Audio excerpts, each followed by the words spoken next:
Hola odontobloggers, bienvenidos a un nuevo video. Hoy tengo una invitadaza de Chihuahua, México, la doctora Daniela Muela Campos, que es especialista y máster en patología y medicina bucal. La encuentran en Instagram como dramuela.patología bucal. ¿Cómo está, doctora? Hola, pues buenos días, acá en Chihuahua, ¿verdad? Por allá en Guadalajara, y pues muchas gracias por la invitación, estoy bien contenta, siempre he sido fan de Odontoblog, entonces para mí es un gusto estar aquí. Me da gusto tenerla aquí. A todos somos fans de su cuenta y de su apellido, que estábamos hablando que su apellido es Muela. Como para ser dentista, es el apellido perfecto y que jamás nunca había escuchado. Qué cool.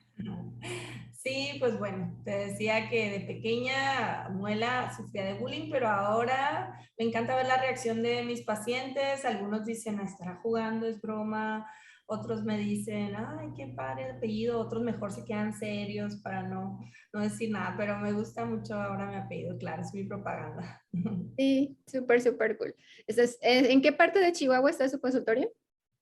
Yo estoy en la capital, Chihuahua, Chihuahua, ¿Mm? pues a sus órdenes, y por acá estoy también en la Universidad, en la Autónoma de Chihuahua. Ok, ahí también imparte clases. Así es, ya tengo también desde el 2013 en la docencia, investigación. Hay un laboratorio de patología y medicina bucal aquí en la universidad, y pues también estoy ahí coordinando, así que mi práctica particular, y sí, pues acá haciendo el 100% patología y medicina bucal.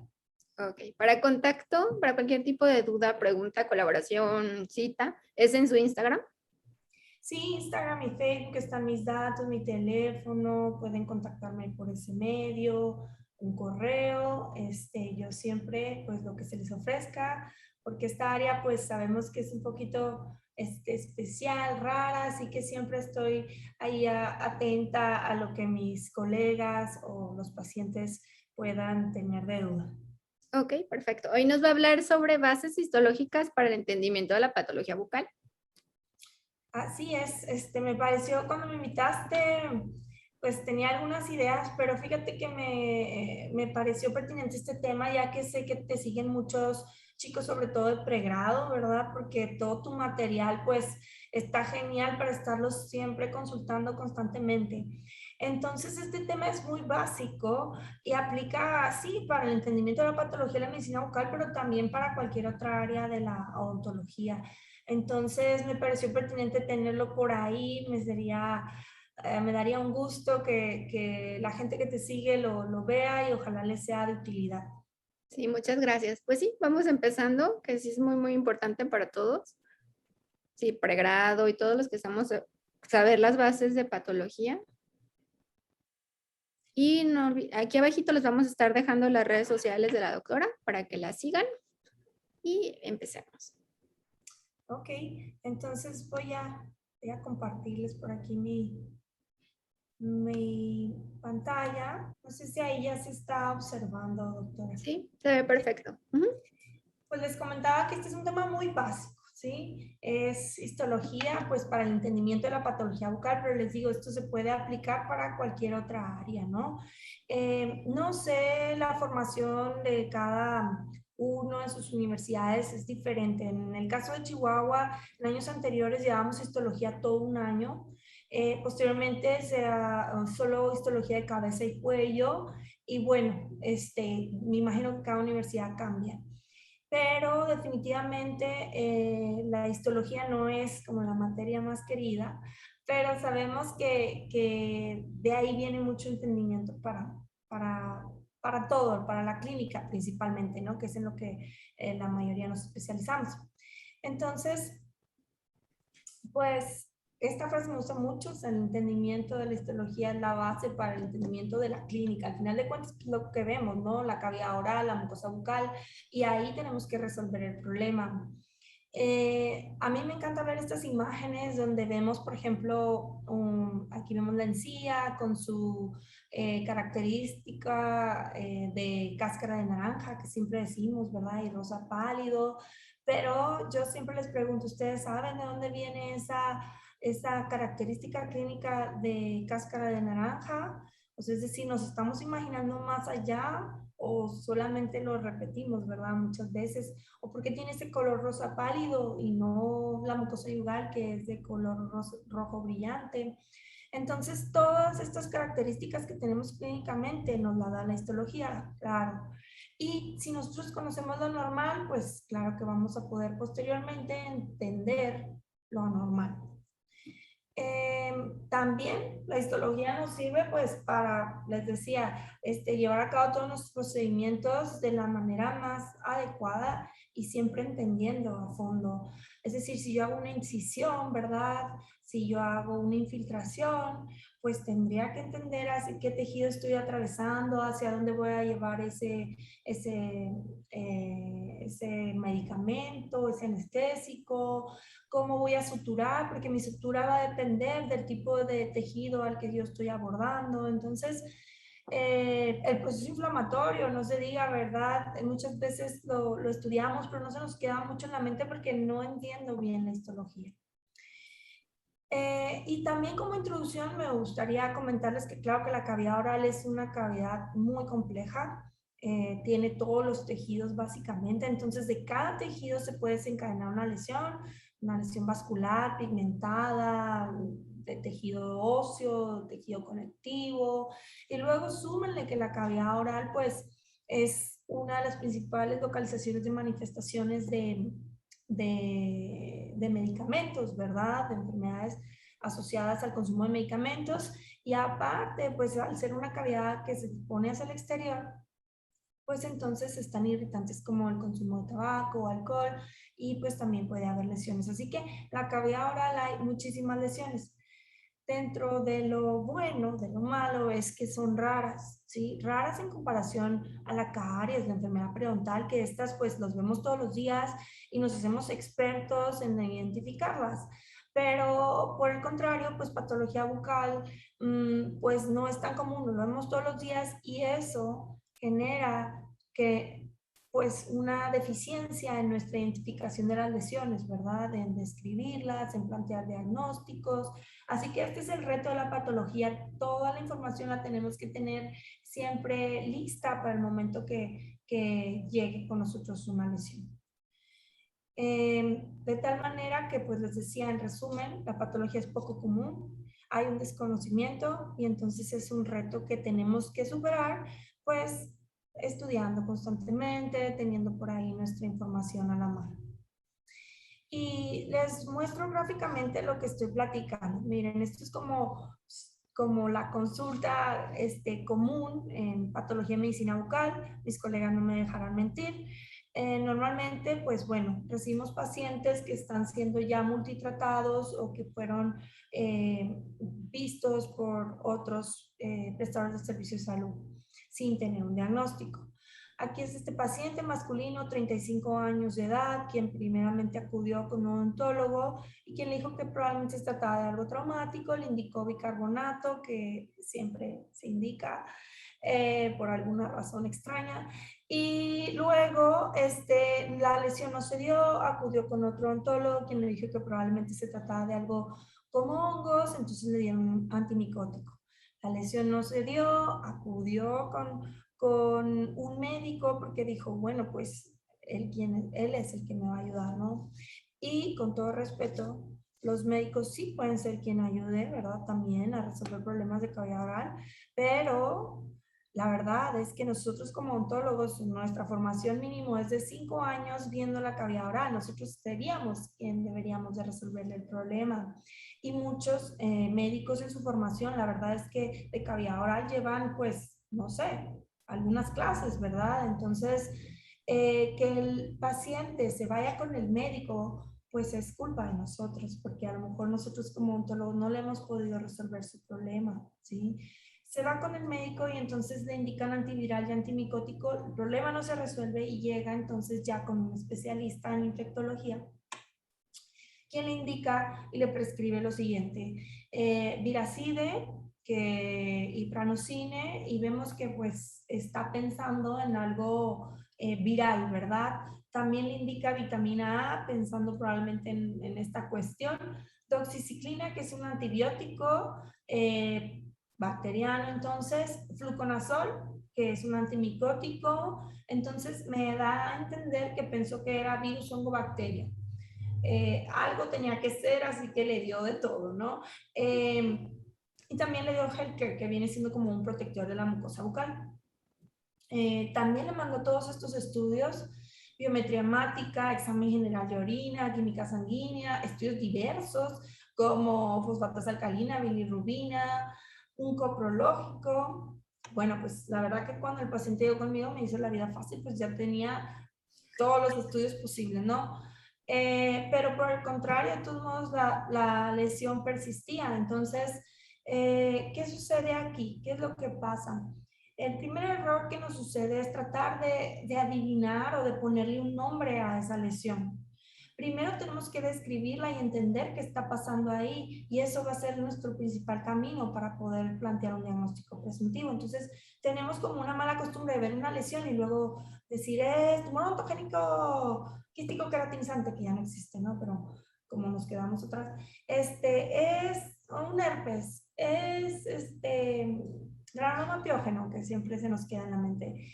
No, no importa el nombre del diagnóstico, eso es al final. Lo que importa es decir qué está pasando ahí, qué tejido está afectado, el epitelio, el conectivo. Y si yo identifico eso, yo fácil me puedo ir a un libro de patología y buscar lesiones de tejido epitelial, pero ya voy bien guiada, ¿no? Entonces, bueno, yo al ver la lesión, lo primero que hago es describir la lesión, que es otro tema que ojalá un día me puedas invitar, pero cuando me refiero a describir la lesión, es que lo primero que voy a decir es qué lesión elemental es. Y al decir qué lesión elemental es, ya sea úlcera, placa, tumor, etcétera, yo ya estoy dando mi entendimiento de los tejidos básicos o los histológicos.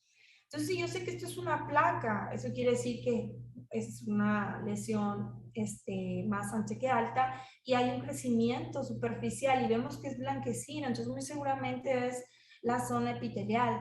Y entonces, pues yo desde ahí descarto algo como micótico, ¿verdad? O descarto herpes, que se presenta en forma de úlcera. Empiezo a descartar. La verdad, para no hacer larga esta historia, esta característica, esta lesión que vemos que tiene como su borde como serpenteado, le llaman, es característico, ¿verdad? Esto ya es patología. Entonces, nosotros pensamos, en mi caso pensé algo como sífilis, una placa mucosa por sífilis. El único estudio que mandé antes de dar cualquier tratamiento fue BDRL, que no es el específico al 100%, pero al tener la lesión y un BDRL positivo, el diagnóstico está hecho. Es una sífilis secundaria, de tal manera que pues se le dio su medicamento, que es súper sencillo, penicilina benzatínica, dosis única y su cita de control, y vemos que la lesión desapareció. Entonces, aquí lo que yo les quiero mostrar es que me parece pues cierta parte hasta irresponsable, ¿verdad? Que el paciente tenga que gastar en consultas, en medicamentos, entonces se ve afectado económicamente, pero dejen eso, o sea, se ve afectado mentalmente, psicológicamente. Si cuando uno se muerde, anda bien molesto y imagínense a un paciente así, le dijeron que era virus, hongo, bacteria, en su casa lo tenían aislado, básicamente ya tenía meses con esto, dándole vueltas a la cabeza, inclusive estaba ya perdiendo su trabajo. Entonces, yo considero que lo primero es siempre tratar de poner un diagnóstico presuntivo adecuado, ¿no? Ponernos en el camino adecuado, y eso lo vamos a hacer con el entendimiento de las bases histológicas. Aquí les pongo otro caso, por ejemplo, si nosotros lo vemos, si yo veo esa capa blanquecina amarillenta, pues a lo mejor mi impresión será de inicio hongo, ¿no? Casi siempre piensan en una candidez membranosa. Pero si yo sé que ahí hay una úlcera, en realidad es una úlcera, y entonces sé que las úlceras es pérdida de continuidad del epitelio, pues yo entiendo que lo que hay ahí es fibrina, la costra, ¿verdad? Encima de la úlcera. No voy a ponerme a plantear otras cosas. Pero para yo poder decir úlcera, quiere decir que entiendo epitelio y conectivo. Entonces, bueno, ya entrando a lo que es la histología, hay 4 tejidos básicos: el tejido muscular, nervioso, conectivo y epitelial. Claro que el conectivo se va a subdividir y tenemos algunos otros más, Pero antes también de entender la histología me parece pertinente que tenemos que entender el tamaño de las células. Como que nunca nos imaginamos qué tan pequeñitas son y mi cerebro lo borra. O sea, mi cerebro no se imagina de qué tamaño es un linfocito, dónde vive, qué hace. Entonces mi cerebro lo borra, ¿no? Así que hay que entender esto, imaginarnos, meternos en este mundo microscópico. Pensar de esta manera, un poquito como un microscopio. Y entonces, si se fijan aquí, lo que normalmente vemos en las imágenes de microscopía óptica, que son las que representan los tejidos más comúnmente, y con las que estudiamos patología, son células animales que miden aproximadamente 10 micras. Y una micra, pues una milésima parte de un milímetro. Así que imagínense, dividan un milímetro en 1000 partes y luego agarren una pequeña parte, pues eso mediría aproximadamente una célula que estaríamos viendo. Y bueno, ya hay cosas que no podemos ver al microscopio óptico, como lo son moléculas pequeñas y virus, que ya miden, pues sabemos, nanómetros, ¿sí? Y pues no podemos ver los virus en los tejidos en el microscopio óptico, pero sí podemos ver lo que les hace a los tejidos. Entonces yo puedo dar un diagnóstico, por ejemplo, de virus del papiloma humano porque hace cosas específicas a los tejidos, ¿no? De tal manera que la microscopía es la base para el entendimiento de la histología. Y la microscopía, bueno, pues son todas esas técnicas, métodos que nos sirven para ver aquellas cosas que están fuera de nuestra visión, ¿no? Y pues aquí algunas imágenes con diferentes microscopios, la que conocemos comúnmente, bueno, microscopía óptica, y ya, aquí que vemos microscopio electrónico de barrido, pero estas se utilizan más que todo para investigación, no para diagnóstico. Miren, por ejemplo, aquí el músculo igual en la parte superior es un microscopio electrónico de barrido, se ve hermoso, pero pues no lo utilizamos mucho para diagnóstico. Por el contrario, esta imagen pues sería lo que vemos más comúnmente. Y así, miren, yo creo que por eso los patólogos nos volvemos locos, porque miren qué hermosas imágenes, entonces nos vemos, nos vamos a otro mundo, ¿verdad? Alternativo, y ver todas estas hermosuras de imágenes. La microscopía, pues, se puede realizar con diferentes microscopios, hay muchos, ¿sí? Entre los más comunes, por ejemplo, el electrónico de transmisión, ¿no? Que se utiliza mucho para otras áreas de la odontología, como operatoria, etcétera. Estas imágenes, por ejemplo, son de libro, ¿no? Donde vemos ya estructuras muy pequeñas, organelas, pero les digo, esto es para investigación. El electrónico de barrido, donde se analiza mucho, pues, materiales dentales. Yo creo que todos han visto esas imágenes donde vemos la dentina y cómo el material de adhesivo se une. Entonces, estos son, pues, para otros fines.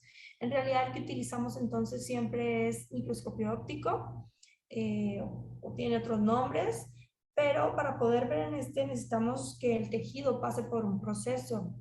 Eso se llama preparación, tejidos, tinción y colorantes. Esto lo hace el técnico normalmente.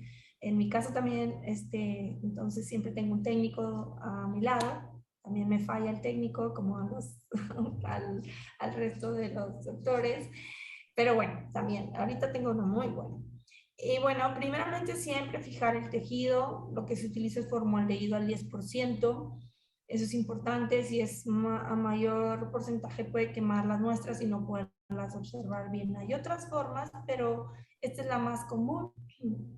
Y pues normalmente lo ponemos en un frasquito, ¿verdad? Donde cubra por lo menos la lesión, 10 a 20 veces el volumen. Este es el laboratorio de patología, siempre hay pasantes. Estoy impresionada que haya chicos que quieran hacer su pasantía conmigo, pero bueno, aprenden muchísimo, hacemos de todo, porque también vemos pacientes. Y bueno, ahí hacemos el corte, la descripción de la lesión. A nosotros normalmente como patólogos nos llega la muestra que toma pues diversos especialistas. Y esa muestra entonces hay que procesarla, seleccionamos las partes que queremos analizar, como se ve ahí, y estas las colocamos dentro de estas cápsulas.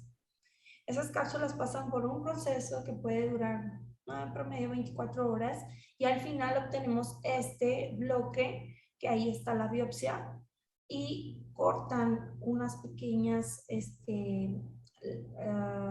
unas unas pequeñas laminitas, ¿verdad? Y son las que vamos a ver entonces ya en el microscopio.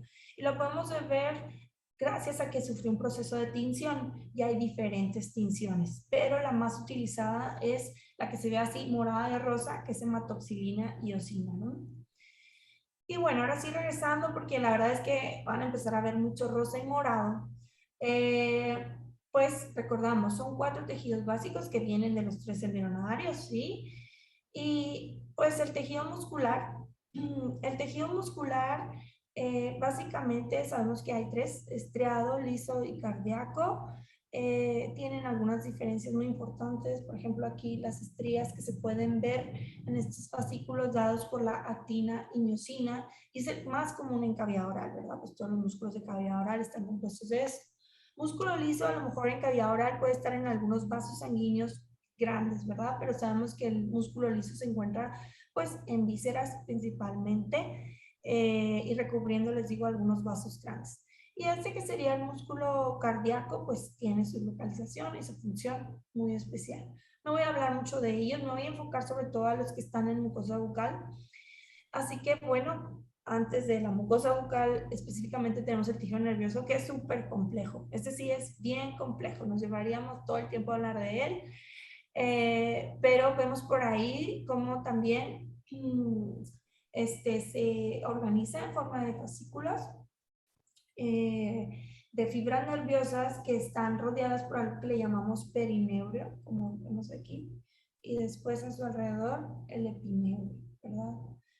Pues yo creo que todos hemos dicho cuando damos una mordida a una chuleta, ay, me estoy como que me atoré con un nervio, porque sí es bastante firme, ¿verdad? Y su color también. Aquí lo vemos más de cerca, es como un conjunto de todas estas células o fibras nerviosas, o bien organizadas. Luego tenemos el tejido conectivo. El tejido conectivo depende, pues, la literatura, pero podemos clasificarlo en 2. El tejido conectivo que le llamamos como propiamente dicho, muchos de los libros lo mencionan así, incluyendo el Ross, ay, disculpen mi letra, y el especializado, ¿verdad?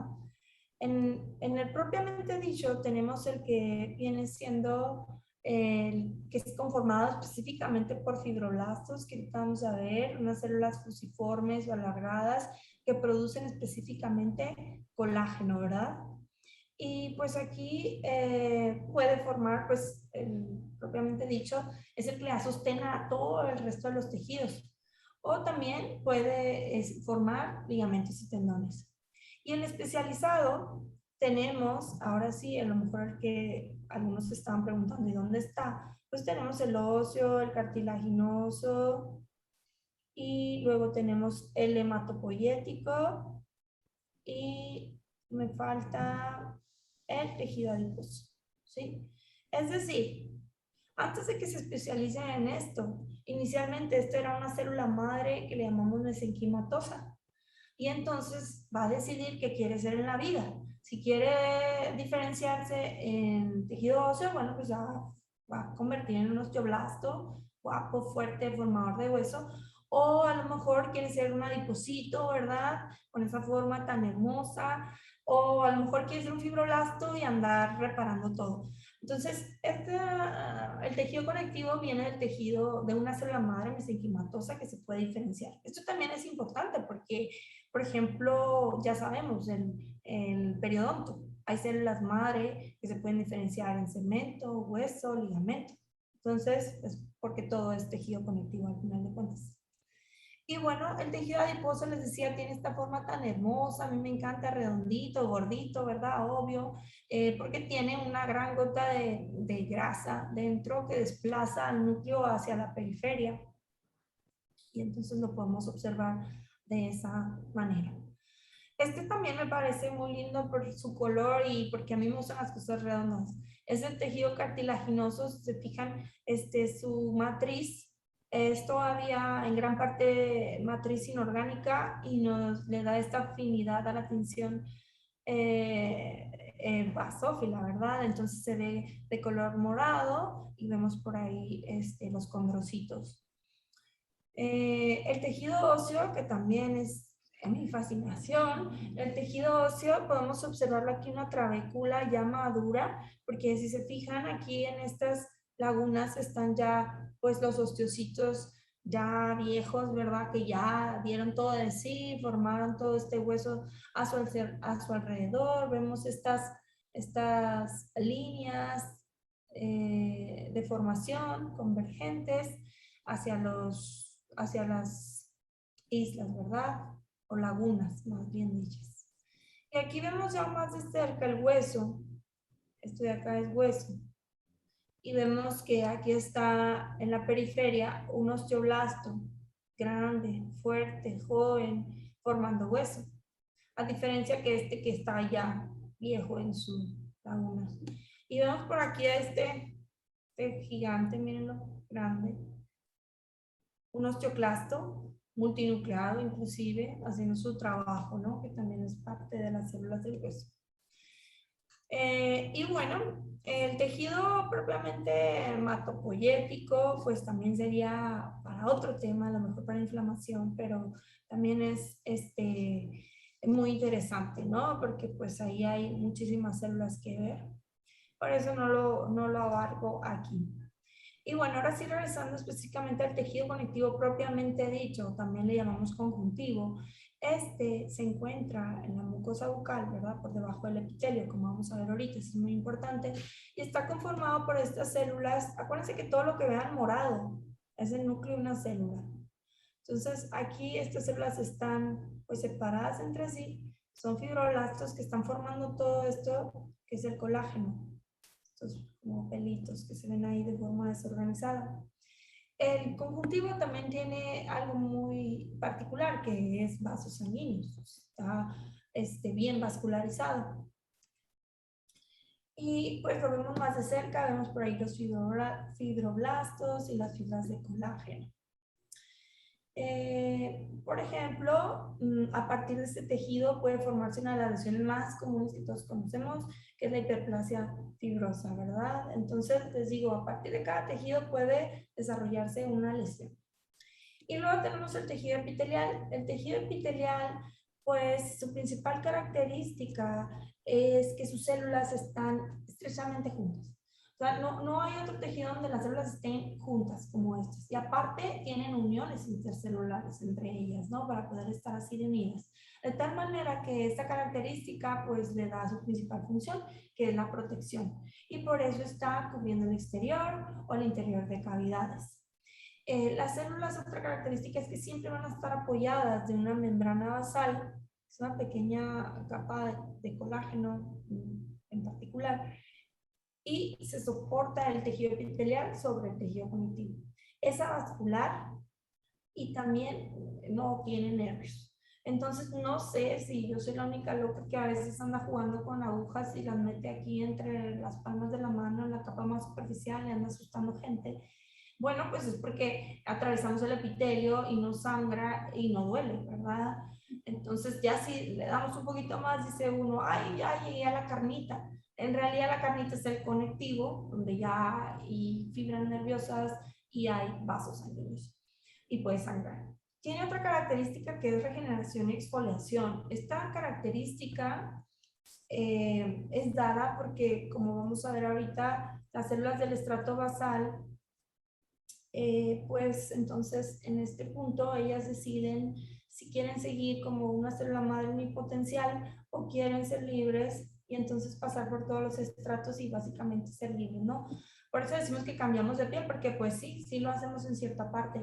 Y esta capacidad de regeneración y exploración va de horas a pocos días en la cavidad oral, a diferencia de la piel que puede durar hasta 21 días. Entonces, yo podría hacer mi primera extracción y destruir toda la mucosa bucal del pobre paciente, ni cuenta porque está anestesiado, se va, me da las gracias, y regresa y no, doctor, me fue súper bien, a pesar de que pobre en sí, la verdad, sufrió bastante, pero gracias a la regeneración y exfoliación que es tan rápida, pues puede entonces el tejido volverse a regenerar rápido, ¿no? Y por eso no hay muchas cicatrices en cavidad oral, a diferencia de la piel. También el epitelio se clasifica en epitelio de revestimiento, glandular o especializado. El más común es el de revestimiento, o el que más conocemos, más bien dicho, no el más común, el que más conocemos porque está a la vista. Y el glandular pues se organiza especialmente o específicamente para pues la producción de alguna sustancia, ¿no? Son glándulas. Y el especializado se refiere al que está, por ejemplo, en la lengua, en el dorso de la lengua, que vendría siendo el que nos da el gusto, pues el del olfato, los sentidos, pues. Y las funciones, pues nada más, como les comentaba, vienen dadas por sus características. Protección, permeabilidad, secreción, excreción, si son glándulas, recepción sensorial. Y transporte es la única, así como característica diferente en un solo sitio específico, que sería la trompa uterina. Tiene la capacidad de ayudar al transporte ahí del óvulo, ¿no? Histológicamente se clasifican según su forma y su número de capas. Según su forma, pues tenemos un epitelio plano, cúbico, cilíndrico. Y según el número de capas, simple y estratificado. En el caso de los estratificados, por ejemplo, yo sí pregunto, ¿qué tipo de epitelio observan, no? No, pues es un estratificado porque hay varias capas y su forma es cilíndrica porque quien dicta la forma es la capa superficial. Aunque estas sean cúbicas, la capa superficial es cilíndrica. Entonces, si yo tuviera un epitelio estratificado y la última capa es así, pues yo tengo entonces un epitelio estratificado plano. O sea, al final de cuentas, esto es lo que indica la forma. En este caso, por ejemplo, tengo un epitelio simple, plano, simple, cúbico. Existe el pseudoestratificado, que también pues entra en la clasificación de los epitelios, pero no lo vemos mucho en cavidad oral.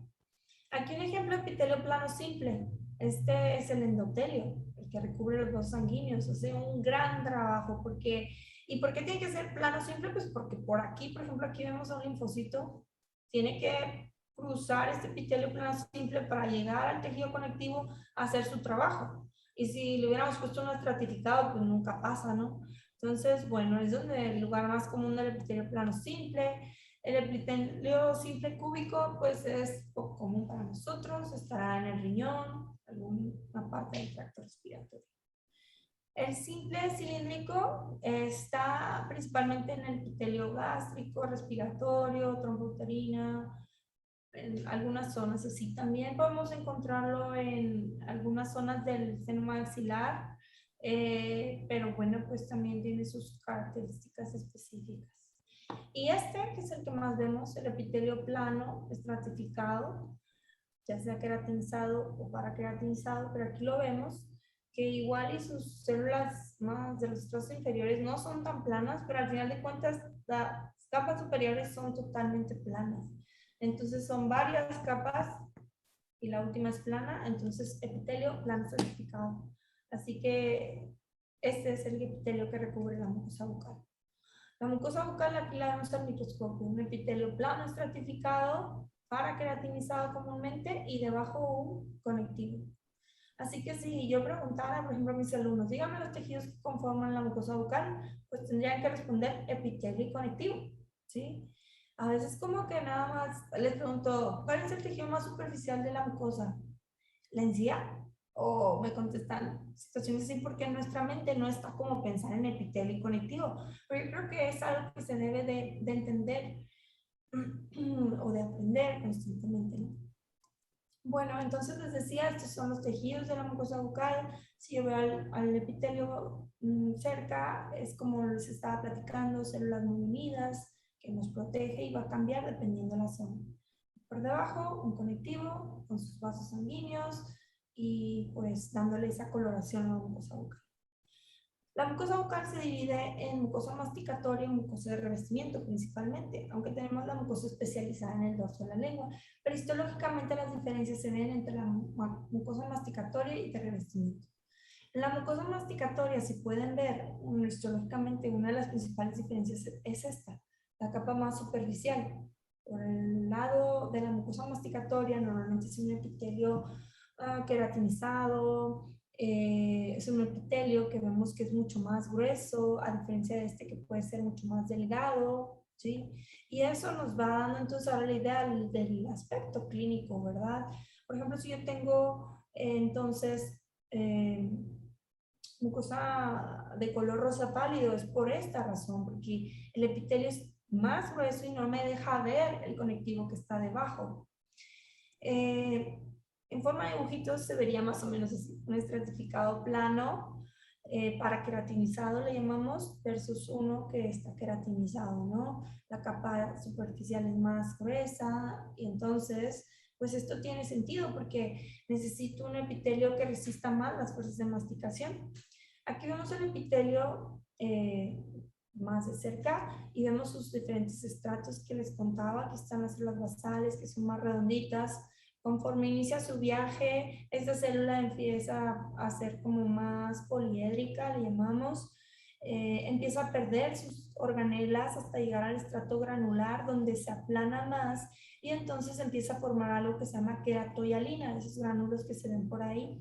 Empieza a perder todas sus organelas y al final de cuentas pues queda una célula llena de queratoialina sin organelas. Como una célula muerta le decimos, ¿verdad? Pero pues ya totalmente aplanada hasta que se descama o exfolia. El epitelio plano estratificado puede ser queratinizado o no queratinizado entonces, como les platicaba. Y también, pues ya visto todavía más de cerca, tiene muchos componentes que también no nos vamos ahora a meter tanto en esto, pero es importante entender que, por ejemplo, entre cada célula epitelial hay uniones que hemos escuchado ya, las principales desmosomas, ¿no? Y cuando se pierden estos desmosomas, ya sea por una enfermedad autoinmune, por ejemplo, no se forman, pues el epitelio se desprende, ¿no? Y el paciente tiene úlceras. Así que las uniones intercelulares son muy importantes. De hecho, mi perrita se llama caderina, es parte de es una proteína que forma parte de los osmosomas y tiene ese nombre ñoño, la pobre, porque la tuvimos cuando yo estudiaba patología y mi hermano y yo vivíamos juntas, ¿verdad? Queríamos un perrito, entonces le pusimos caderina porque nos unían las dos, ¿no? O sea, muy. Pero bueno, entonces también tenemos, si se fijan, miren, aquí están células de Langerhans, que son células presentadoras de antígenos, así están como ahí vigilando si algo entra. También hay células de Merkel, un poco para esta cuestión de la sensibilidad. Y los melanocitos que ahí están siempre en el estrato basal, todos tenemos la misma cantidad de melanocitos, lo que nos diferencia es la producción de melanina, por ejemplo, Paulina, que es muy blanca, ¿verdad? Sí. Ella pues no produce mucha melanina, a diferencia de otras personas de tez morena, producirán más melanina. Entonces, hay diferentes células dentro del epitelio, entonces, no sé, en una de esas cuestiones podría proliferar los melanocitos y nos daría origen a un melanoma, ¿no? O a lo mejor nada más hay exceso de cantidad de melanina y nos da origen a una lesión pigmentada. Entonces, recordando, esto como siempre pregunta examen, epitelio y conectivo son los tejidos de la mucosa bucal, pero ¿qué hay de la submucosa? En la piel, la mucosa bucal correspondería el epitelio al epidermis y la dermis sería el conectivo, la lámina propia también. Y tenemos la subdermis y en la cavidad oral la submucosa que cambia dependiendo de la zona. Por ejemplo, aquí vemos la mucosa oral, no sé, de la mucosa yugal, vemos aquí la lámina propia, epitelio, lámina propia y luego la submucosa compuesta por mucho tejido adiposo. Y por ejemplo, en el paladar duro, pues inmediatamente está ya el hueso, ¿verdad? Entonces, pues básicamente no hay mucho tejido adiposo, ¿sí? Inmediatamente está el hueso. Así que, por ejemplo, si yo tomara un corte de aquí, no sé, de la mucosa labial, la vería de esta manera, epitelio, conectivo, con lámina propia, y luego la submucosa, pues, con muchos tejidos blandos. Y si me voy a la mucosa queratinizada, perdón, masticatoria, normalmente, o queratinizada, sí, me encontraría rápido con el periósteo. Aquí en estas imágenes se ve claramente la diferencia de colores, de características clínicas que todos conocemos y describimos, pero a lo mejor nos falta un poquito a veces ir más allá en este entendimiento. Vemos muy bien, ¿verdad?, cómo se diferencia la mucosa queratinizada y no queratinizada. Aquí vemos paladar duro, paladar blando, y es por esto, o sea, aquí hay un epitelio un poquito más grueso, con unas prolongaciones epiteliales más largas, para soportar las fuerzas de masticación. Y acá vemos inclusive que se traducen los vasos sanguíneos. Inclusive yo puedo utilizar un medicamento sublingual debajo de la lengua piso de la boca, porque es más permeable esa zona. No me lo pongo en el paladar, pues porque nunca haría su efecto, ¿no? Y bueno, aquí entonces ya viendo una lesión, pues vemos que se perdieron todas esas características que platicábamos, vemos más bien una mucosa eritematosa, rojiza. Pues, ¿por qué razón? Muy seguramente porque el epitelio está erosionado, está delgado, debajo en el conectivo, perdón, hay muchos vasos sanguíneos y entonces nos da esta característica. Yo ya me imagino qué está pasando ahí, que si yo hago una incisión, eso va a sangrar bastante, que si yo quiero suturar, va a ser difícil. Entonces, todo esto me va dando un entendimiento. Bueno, entonces, el conocimiento de la clínica, que el ontólogo es quien es experto, con las bases histológicas nos ayudaron a llegar al diagnóstico. Claro que entonces, les decía, el primer paso siempre es describir la lesión. Y este es otro tema, pero siempre en mi mente, pues yo ya tengo que tener qué lesión elemental veo, ¿verdad? O tener el conocimiento de las mismas. Antes de ponerle nombre, no le pongan nombre, no le pongan mucosele, no le pongan, ay, un fibromita, otra. No, porque nunca sabemos. Siempre primero lesión elemental, ya la histología o el microscopio nos dirán qué es. Pero bueno, entonces yo veo una lesión. Y con estas bases, pues espero que logremos ya aterrizar lo poquito rápido que hablé, ¿verdad? Porque es claro que histología, les digo, puede ser un año de histología. Yo aquí les estoy aventando todo en menos de unos minutos, pero vamos a esto. Yo veo una lesión, es muy importante, y que veo una placa, ¿no? Desde ahí ya sé que es una placa, y al saber que es una placa, yo ya sé que ahí hay un aumento de volumen más ancho que alto, y muy seguramente por su color que es blanquecino es el epitelio. Porque si el epitelio aumenta su grosor, entonces no me deja ver lo que está debajo. Yo no empiezo a pensar en cosas de otro tipo. Vemos también al describirla que es rugosa, su localización, que es retrocomisural, principalmente hablando de esta, ¿no? Porque aquí hay otra lesión, bien conocida también. Y bueno, este es un morsicatio bucarum, es el mordisqueo de la zona retrocomisural, es muy común en pacientes jóvenes, un poquito ansiedad, estrés, que nos provoca ese mordisqueo. Entonces el epitelio responde formando más capa de queratina y pues nos da esta coloración. Aquí es como lo veríamos histológicamente. Vemos un epitelio y vemos una gruesa capa de queratina, de ortoqueratina, así que está protegiéndonos en cierta parte. Y aquí, miren, tomo esta imagen nada más para comentarles algo que también siempre les digo a mis alumnos. Acá en el conectivo, acuérdense que tenemos fibroblastos formando colágeno. Y normalmente muchos decidimos, o muchas, decidimos utilizar cremas con colágeno, pues para que darle más firmeza a la piel, ¿no? Y estas arrugas se desvanezcan. Pero yo me imagino al pobre colágeno intentando pasar esta capa tan gruesa, ¿será posible? Y luego como acomodarse por ahí. No, digo, hay que tenerle respeto a estos fibroblastos que duran toda su vida formando colágeno.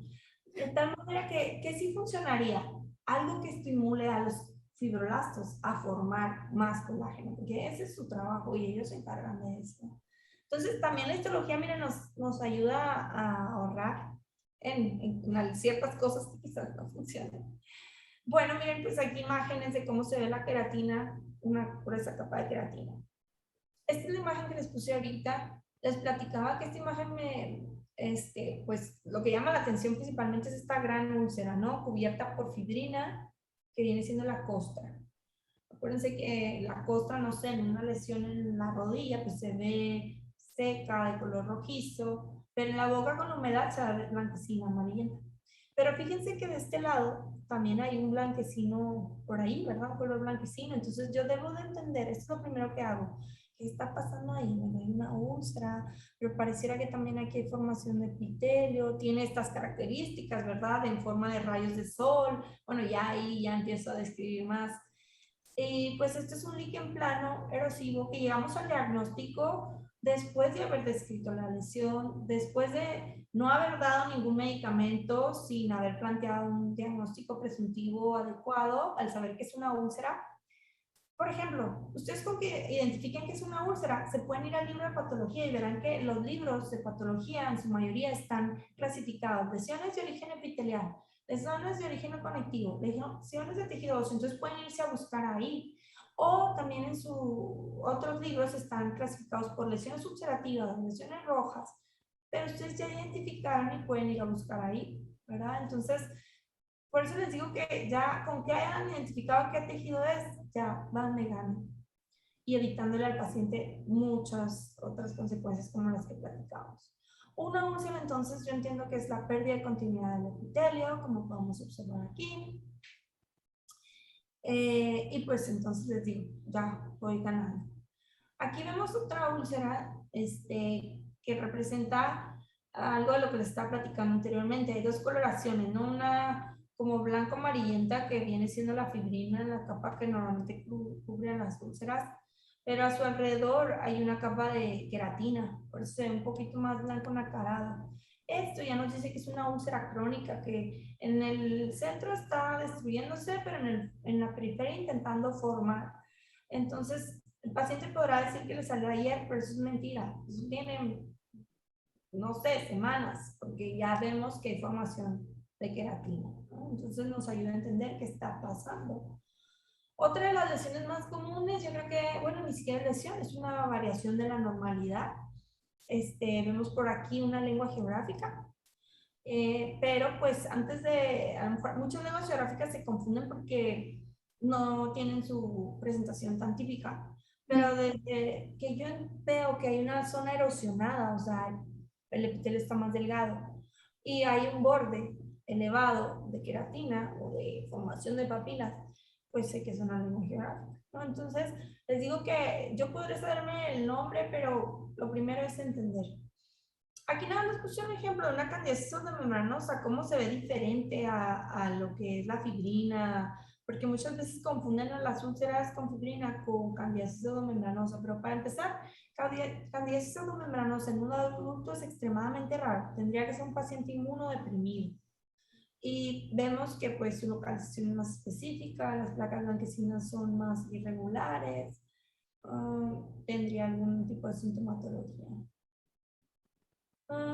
Aquí, por ejemplo, casos igual, o sea, donde no se identificó las lesiones, que claramente, miren, son úlceras porque está cubierta por fibrina, se confunden con hongos y empiezan a hacer muchos tratados y se retrasa su diagnóstico. Este es un pérfido vulgar que la paciente llegó, pues, igual como les contaba, la misma historia, ¿no? Muy dolida, muy gastada, muy, mentalmente muy preocupada.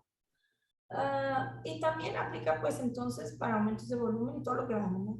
Aquí vemos un aumento de volumen de qué color, pues es de color similar a un subyacente. Eso quiere decir que histológicamente, miren, el epitelio está normal y lo que está proliferando es lo que está debajo, es el tejido conectivo.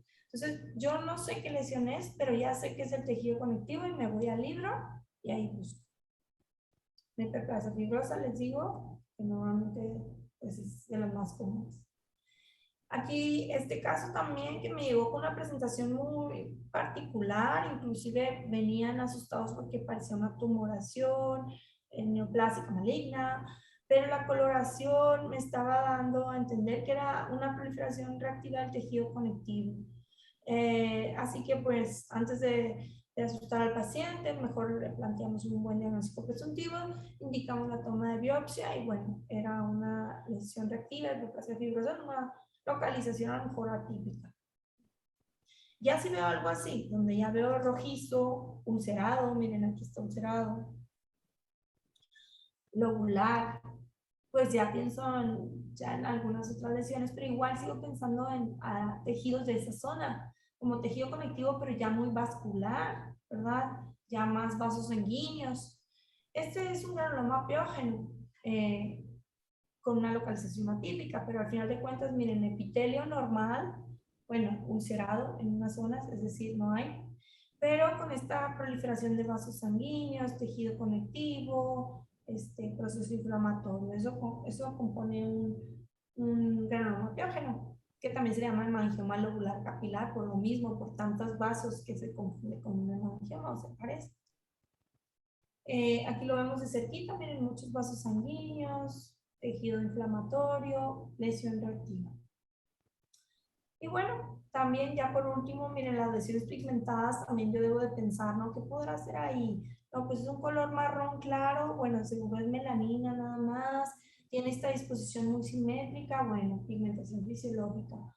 La veo muy focal, sigue siendo muy simétrico, bueno, pues probable nemo, perdón, pero pues necesito tomar biopsia o mácula focal. Y aquí ya me empieza a asustar porque el color ya es diferente, ya es hipercromático, negro, azulado, asimetría. Bueno, aquí también empiezo a sospechar ya una lesión más bien neoplásica como un melanoma.